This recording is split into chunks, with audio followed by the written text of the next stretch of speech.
So the first page is just reducing individual radicals or multiplying and reducing. And they're basically handled exactly the same. You're going to use your factor tree and you are going to take out anything that pairs up. You're going to leave in anything that does not pair up. All right. So for this first one, I just chose number 5 just because it already had something on the outside. If there is already something on the outside, it automatically goes on the outside. Watch your positives and negatives. For the rest of it, you're going to use the factor tree. And so you are going to do your factor tree. If it groups, like these 3s right here, we are going to take it out. If it does not group, then we are going to keep it in. So we have this 2 and this 3 that will stay in. Once you've done your numbers, you're going to look at your variables. We have n to the 4th. We're going to take that 4 and divide by our index, which is 2. That gives us 2 with the remainder of 0. That means that 2 of the n's come out and there are no n's that stay in. And then once you've done that, you are just going to simplify. -2 times 3 gives me a -6, and then I have that n squared. And on the inside, I have 2 times 3, which is just 6. And that would be my answer. So we have square root of 12 times 5, square root of 8. Once again, anything that is already outside is going to stay outside. We have this 5 here. That 5 is going to be on the outside. And then we're going to use the factor tree. We're going to say 2 times 6, 2 times 3, 2 times 4, and 2 times 2. All right. And then we are going to look at all of these for grouping. If any of it groups, it's going to come out. If any of it doesn't group, it's going to stay in.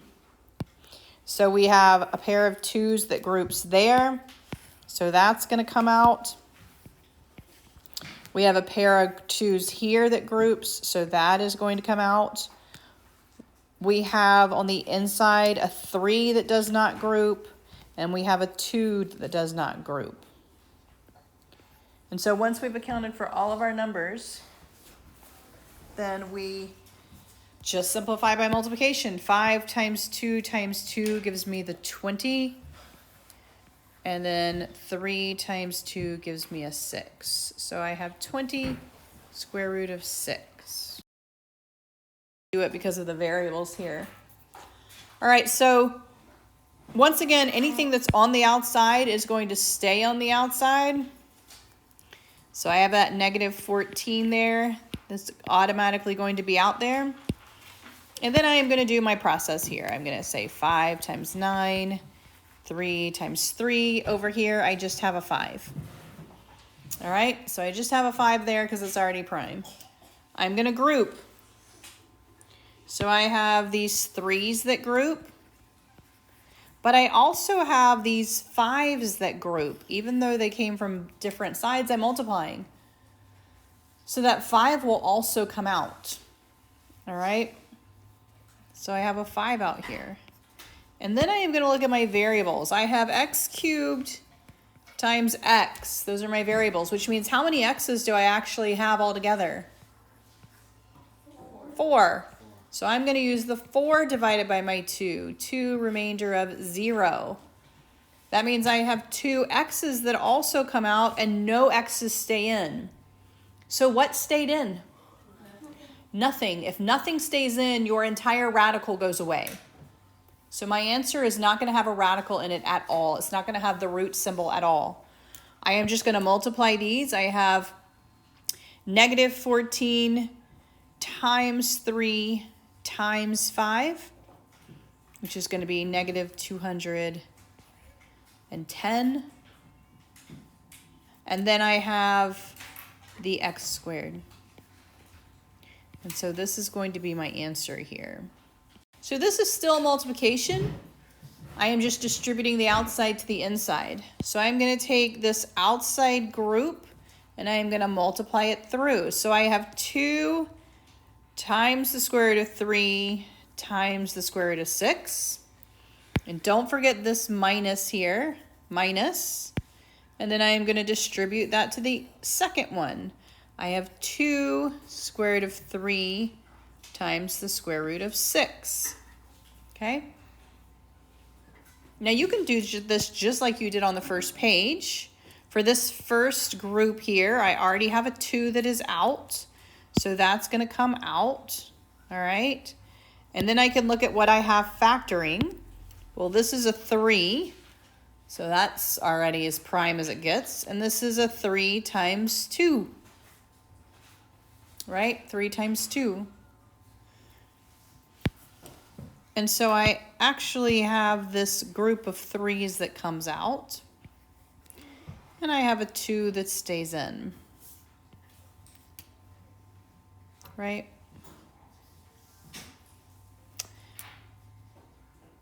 Over here, I have actually the same exact thing. I have a 2, a 3, and a 3 times 2 here. My 3 comes out. My 2 stays in. Simplify. 2 times 3 is 6 square root of 2 minus 6 square root of 2. Those are like radicals, so I can just subtract. 6 times 6 is 0 square root of 2. If my coefficient zeroes out, the whole thing zeroes out. It is just 0. All right, so with division, you want to reduce everything on the outside, reduce everything on the inside, simplify individual radicals, and then get any radicals out of the denominator. So we're going to first look at the numbers on the outside. Do 2 and 6 reduce? Yes, they do. They reduce to 1/3, right? You can divide both by 2. And then we're going to look at the 18 and the 42. Does 18 and 42 have anything in common? Yes. Yes, what do they have in common? The 6. So 18 divided by 6 is 3, and 42 divided by 6 is 7. All right? So my fractions are as simple as they will get. And now I'm going to check my radicals. Well, 3 is prime, and 7 is prime. I can't get those any more simple than they already are, all right? So now I'm going to do the last step of just getting that square root out of my denominator. And in order to do that, I just need to multiply the top and the bottom by that root, okay? And so on the top, I just have a 1, which he's insignificant because he's a coefficient. Here I have a square root of 3 times the square root of 7. What do I do with those? That becomes the square root of what? 21, right? On the bottom, I have this 3 times. What happens when I multiply a root by itself? It's just what's inside, all right? And so I end up with square root of 21 over 21. Can I reduce that? Why not? One is inside and one is outside, right? One is inside and one is outside. And so I cannot reduce it. I am done. So the first thing you want to look at for addition and subtraction is, are they like terms? Are my radicals like, and are my coefficients like? In this case, my coefficients are just numbers, so I'm good to go. I'm going to look at my radicals. It's a 5. They're both 5s. So all I have to do is really add them. I have 3 square root of 5 plus 2 square root of 5. I just add my coefficients. What are they? What do I end up having? Yeah, just 5 square root of 5. That's all there is to it. 5 square root of 5. All right? So when they're alike, it's really simple. You just add the coefficients. All right? So let's look towards the bottom. They get a little more difficult as you go. These are not like terms. So I'm going to simplify these individually just like I did on the first page. All right? I'm going to take that -4 square root of 54 and simplify that. My -4 is already on the outside. I'm going to leave it on the outside. I am going to simplify the 54. I have 2 times 27, 3 times 9, 3 times 3. All right? And so now that I have this piece of it, I will say, well, the 3 groups up. The 2 and the 3 do not. All right. And then I'm going to do the same thing to the next group. Don't forget you have a minus here. You have a 4 on the outside. All right. And then I'm going to simplify the 150. I have 5 times 30, 2 times 15, 3 times 5. All right. So I have this set of 5s that group. Those are going to come out. And then I have a 2 and a 3 that does not come out. And then I just am going to simplify them. All right. So I have negative 4 times 3 is negative 12. 2 times 3 is 6. Minus 4 times 5 is 20. 2 times 3 is 6. So now I have to do my addition or subtraction. What is negative 12 minus 20? Negative 12 minus 20. 32. Yeah, negative 32. So I have negative 32 square root of 6. And I am finished with that one. All right, let's look at the first one. First of all, your Pythagorean theorem, you have to know this. It's a squared plus b squared equals c squared. The most important one is c. C is always going to be the hypotenuse, which is the side across from my right angle. So if I were to look at this first one, the x is my c. The x is my c on this one. It's the one across from my right triangle. So I have 5 squared plus 12 squared equals x squared. 25 plus 144 equals x squared. And then that gives me 169 equals x squared. I take the square root. The square root of 169 is 13. So my answer here is 13. All right.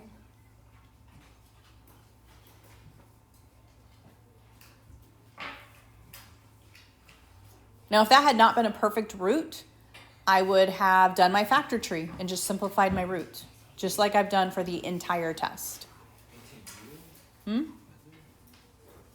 What is your question? Okay, you can go ahead. You can go. The square root of 169 is 13. She's very scary.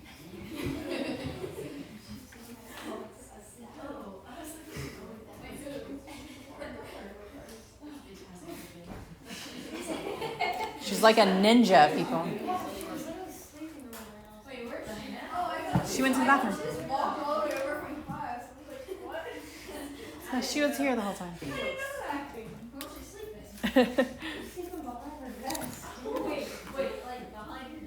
Like when you came and got your review, she was right here. Good thing she wasn't a snake or something. Yeah. All right, let's look at 45. The reason I chose 45, why do you think I chose 45? There's a square root already in it, okay? So for this one, again, you have to decide which is your C. In this case, my X, again, is my C. That will not always be true, so just make sure you pay attention. All right, so I'm going to say then that I have A squared plus B squared equals C squared. What happens when you square a square root? You're just multiplying by itself. Square root of 7 times square root of 7 is what?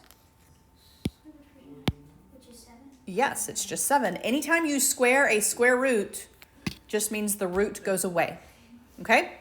So these are actually more simple than the ones that don't have roots. You don't even have to do any math. You just get rid of the radical. All right, 3 squared is 9, right? 3 squared is 9, hopefully. All right, equals C squared. We have 16 equals C squared. So what is my C? 4. Square root of 16 is 4. Make sure you don't stop here. There you have solved for C squared. You want to make sure you solve for the square root of that. I chose number 50 here. They are simply asking, could this be a right triangle? Hey, baby. If I am given this, it is not necessarily an ABC order. So which one will I assume is my hypotenuse? Always. The longest one. So when I set this up to test it, I am going to assume that this one is C. And I am trying to see, does 12 squared plus 11 squared equal 20 squared? That is the question they are asking me here. Yeah, 141 plus 121, or 144, sorry, equals 400. Is that true? So this is not a right triangle. So they give it in order of ABC? Not necessarily. Yeah, not necessarily. Theorem, you have to have this formula memorized. Your formula is subtract your x's and square it, plus subtract your y's and square it, and then take the square root of your answer. All right? So, we are just going to plug it in. We are going to subtract our x's. We'll say -2 minus a -4 and square it. Plus subtract your y's. 2 minus a -2 and square it. Pay attention to your positives and negatives, okay? Pay attention to your positives and negatives. Here I have minus a negative, so it's plus a positive. What is -2 plus 4? -2 plus 4.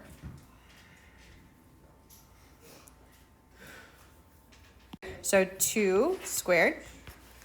2 minus a -2 gives me what? 4 squared. All right, so then 2 squared gives me 4. 4 squared gives me 16. I have the square root of 20.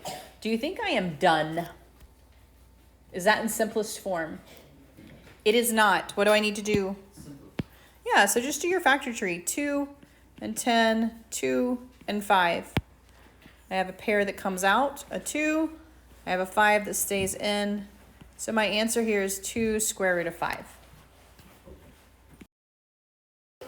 The only difference between 55 and 57 is how I gave you the points. All right? How I gave you the points. I gave them to you in just XY form on 55. I gave them to you on a graph. Now, what I will say is that let's say you forget the distance formula.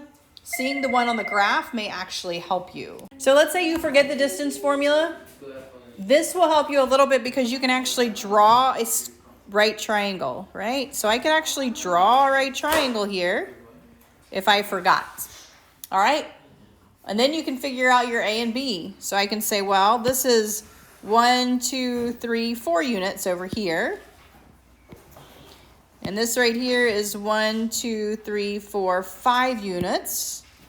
And so I can just say a squared plus b squared equals c squared, right?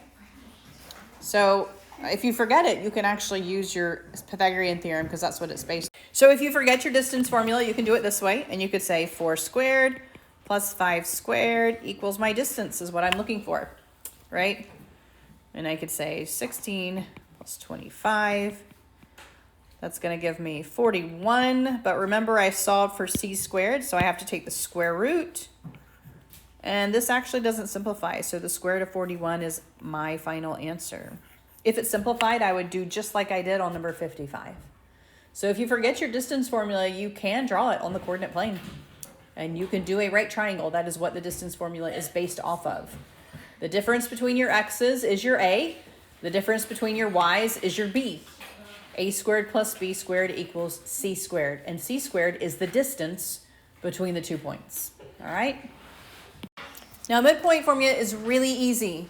You add up your x's and divide by 2, add up your y's and divide by 2. You are literally taking the average between the 2 points. So you're going to say, well, I'm going to add my x's, divide by 2, that's my x point. Add my y's, divide by 2, that is my y point. That's all you're doing here.